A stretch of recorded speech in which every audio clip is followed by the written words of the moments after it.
Hi there, my name is Beth Green, and tonight, excuse me, otherwise known as Granny Rocks, and tonight I'm going to talk about the topic of love, and I don't mean romantic love, I just mean any kind of love.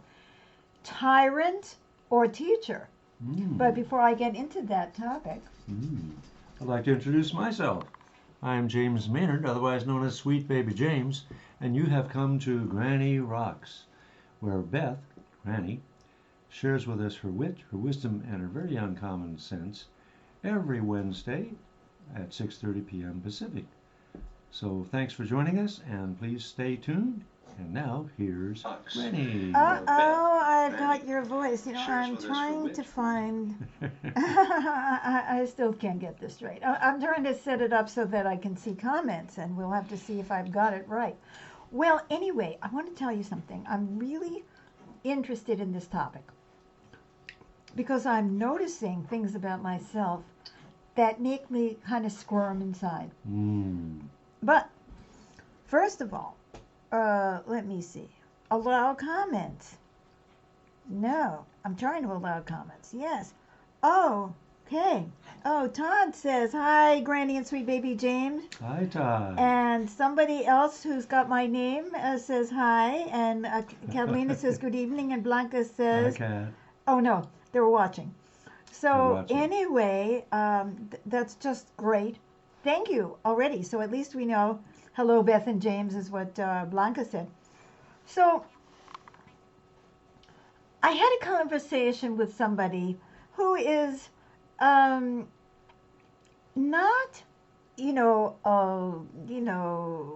a real intimate. You know what I mean? It's not a husband or a bosom pal, but it's just a person that we've had a relationship with for a while and who did some work for us, and we kind of interacted with her and we really liked her. And over the year, this kind of went funny and that went funny, and Jose said hi, Mama and Papa, God bless you Hi, so much. Jose. Bless you Gracias, too. Jose. I hope we didn't miss anybody so far. So I could feel things not quite right. Richard said good evening. You do. Good evening, Good Richard. evening, Richard. And I would try to address it, but maybe not. Anyway, things ended up going badly in the end. And but all of that tension that had been growing over the year, Mm-hmm. sort of contributed to it. I felt less and less capable of having a real conversation with this person, and she became very angry with me. In fact, we had this what I consider to be a ridiculous conversation today, where I but I don't want to take her inventory. But the point is, there were these little things over the time that didn't quite feel right, and I wasn't quite sure how to handle it. So I would let this go and I would let that go. And now why? Well, because A, I loved her and I was caring about how she was feeling, and B, because she loved us.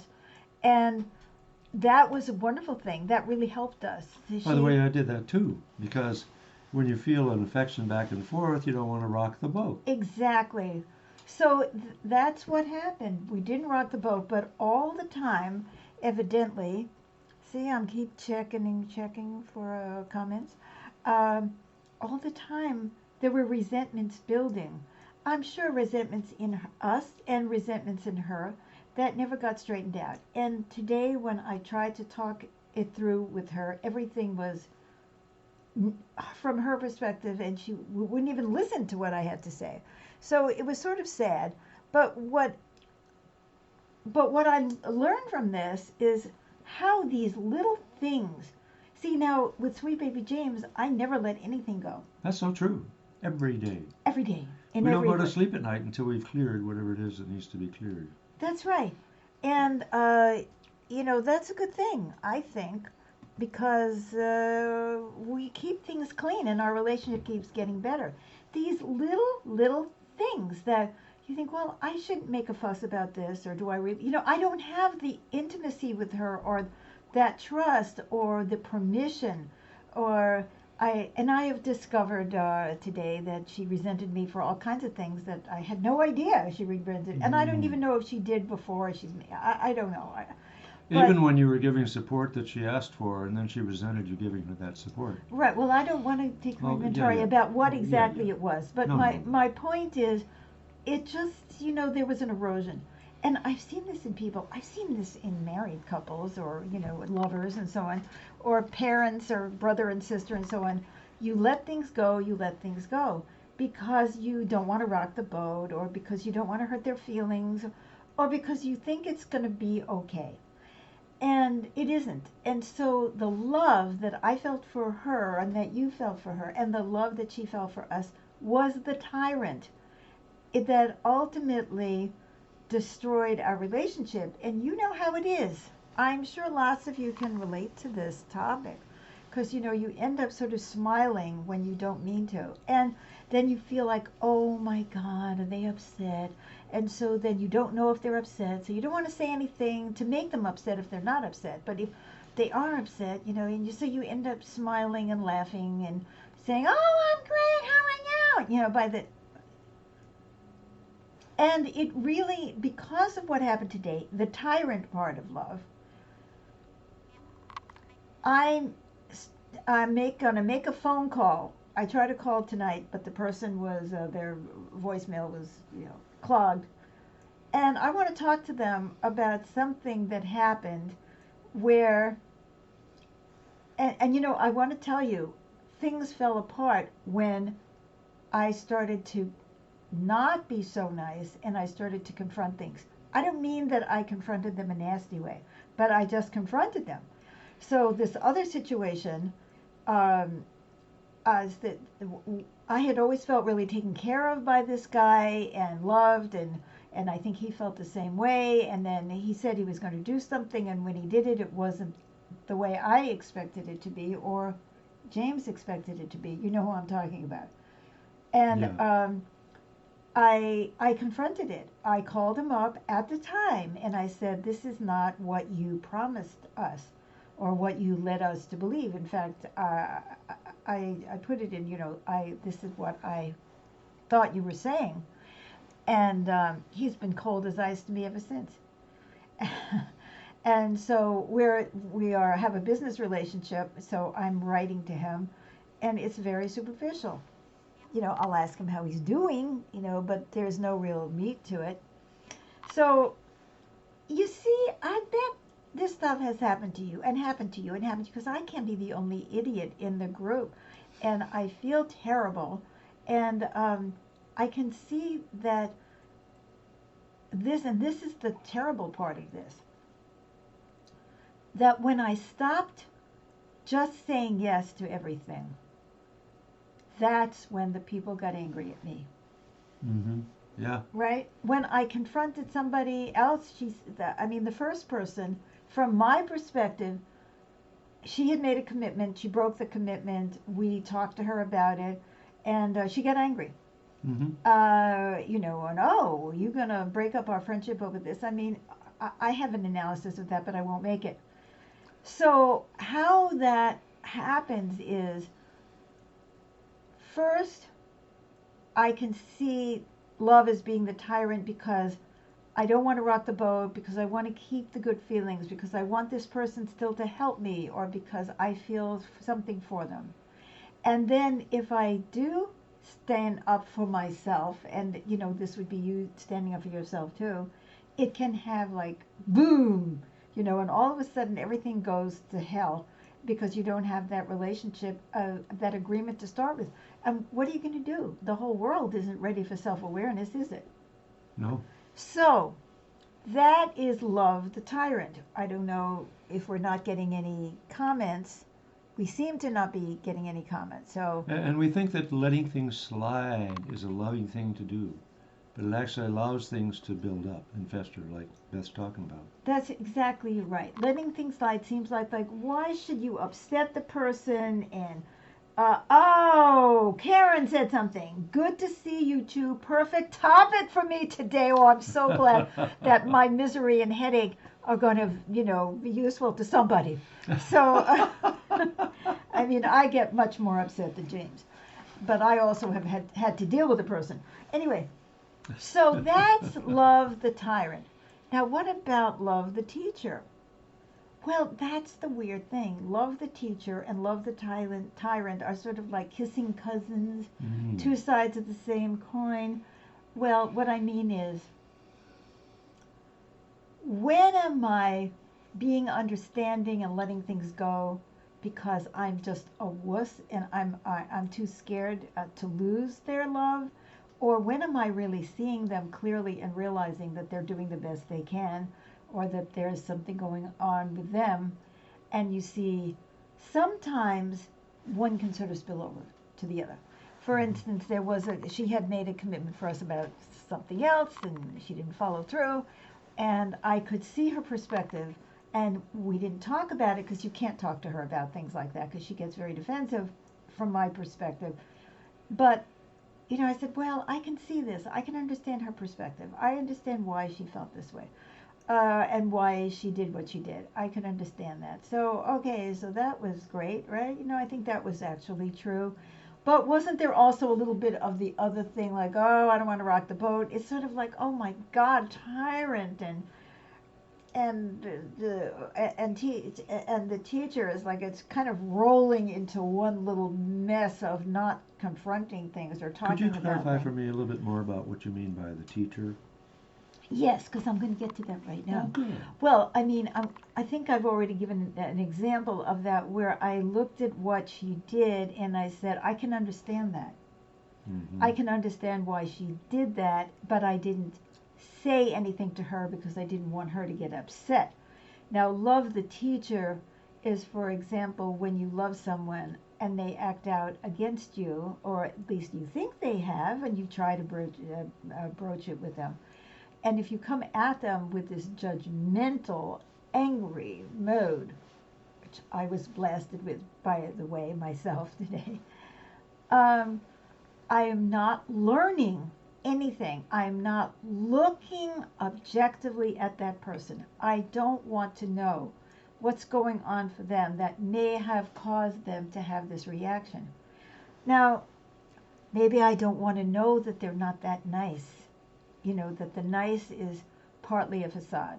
Maybe I don't want to know that that person has thin skin. Maybe I don't want to know that that person is defensive. Maybe I don't want to know that that person felt rejected and unloved in their family, and that it's really important to them to look a certain way. And if I confront them, then they don't look that way to themselves. You see, and this really happened. So, a friend with an Arabic name said good evening, and good evening to you as well. Good evening. So, what I'm saying is that, let's say you have a person, and I'm not going to make a statement about the woman I'm talking about or the man that I'm talking about. Maybe they have a real attachment to looking like nice people or good people. I think a lot of people do. And a lot of people do. And supposing when you confront them, you're shattering their image of themselves, and they don't like it, can't stand it. And then they have to defend it and fight against it so as to prevent that facade dropping. Exactly. So then they have to make it your fault. Yeah. Now, they may not be practicing self-awareness. They may not be looking at themselves. So they're going to be stuck in, you did it.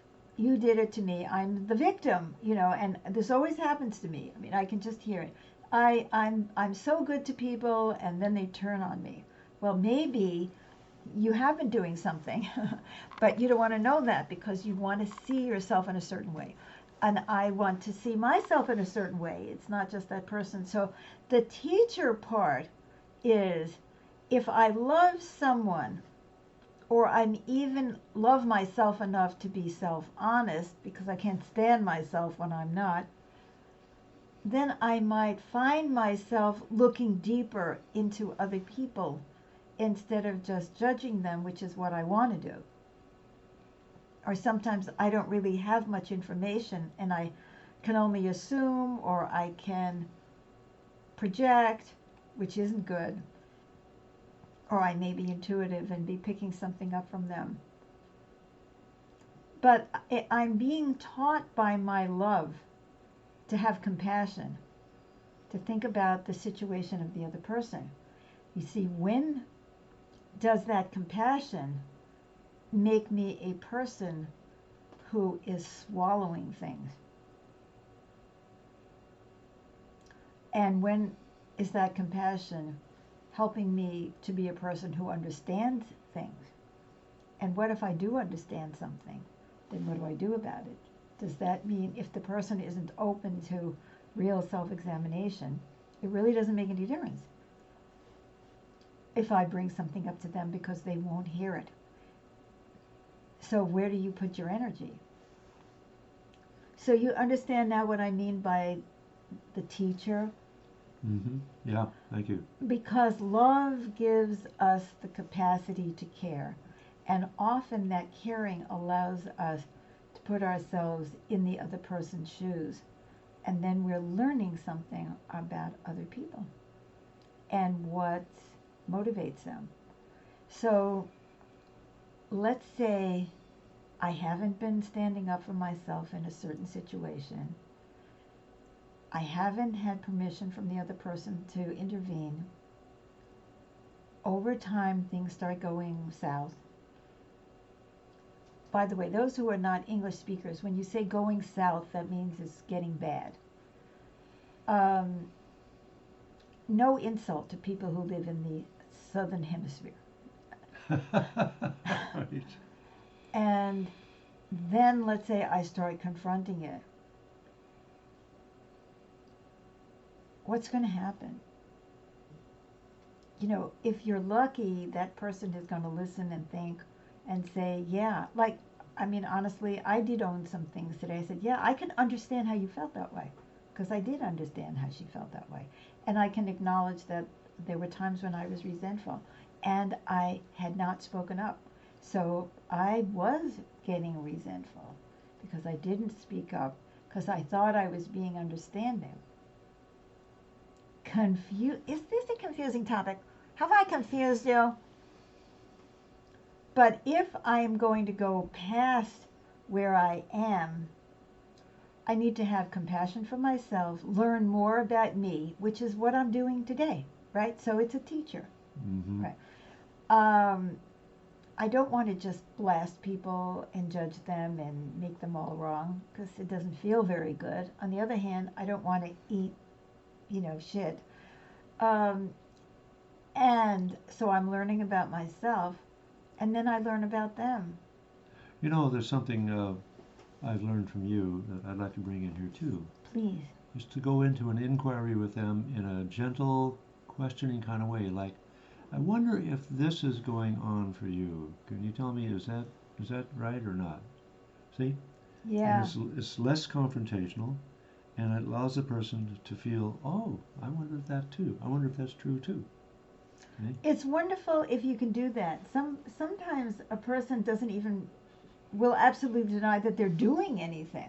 Right. It's like if somebody breaks 5 dates in a row with you and you say, gee, what's going on? I wonder if there's something going on in your life or with us. And then the person says, I didn't break 5 dates with you. You misunderstood. There were no dates. So then how do you go from that to the next level of love where you don't get that closure and you don't get that warm fuzzy feeling again, but you can still love them and love life and maybe do it differently the next time?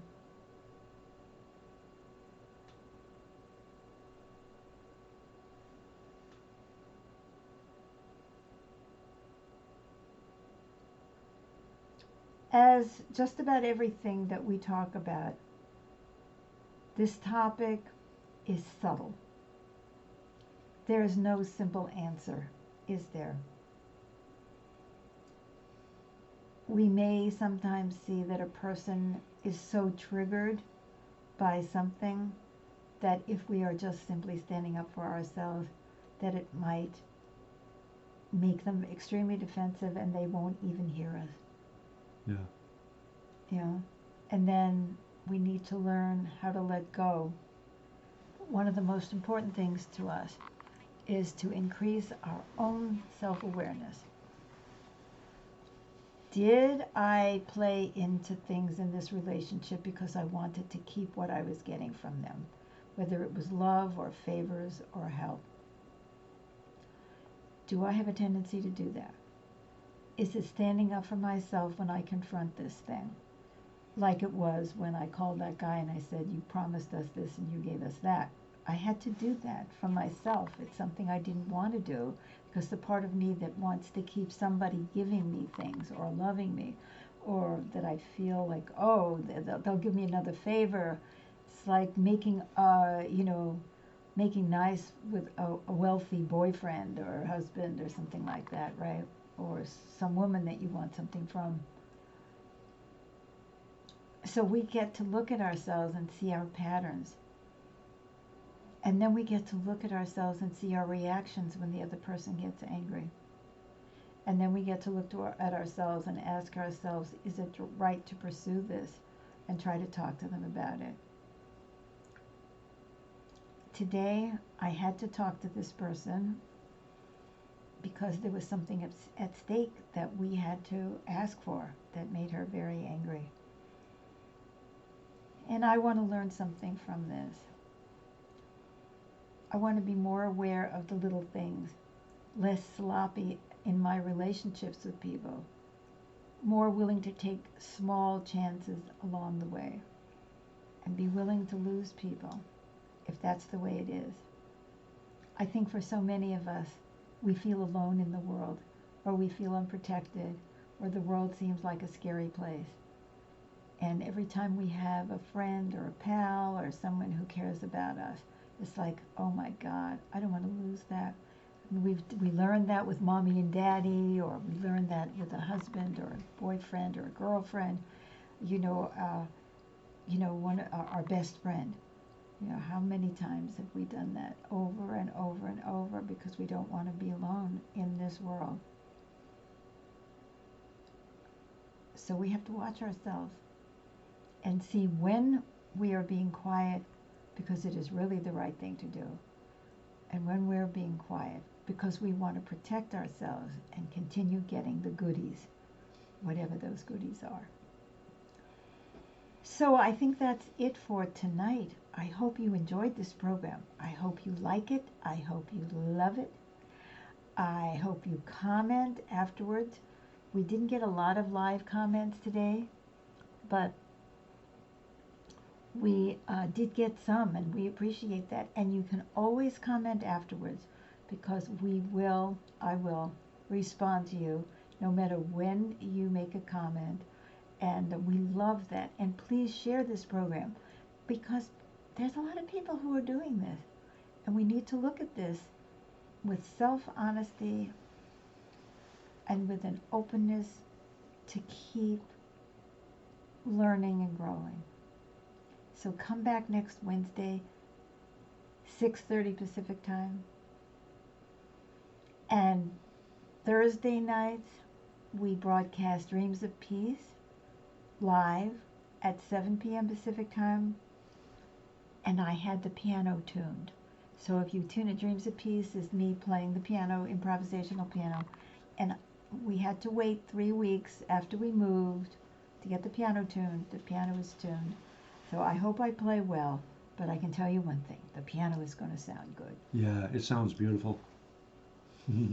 So that's it for now. We love you. We appreciate your support tremendously. Yeah. And we hope that you enjoyed this program. Bless you. Bye for now. Bye-bye.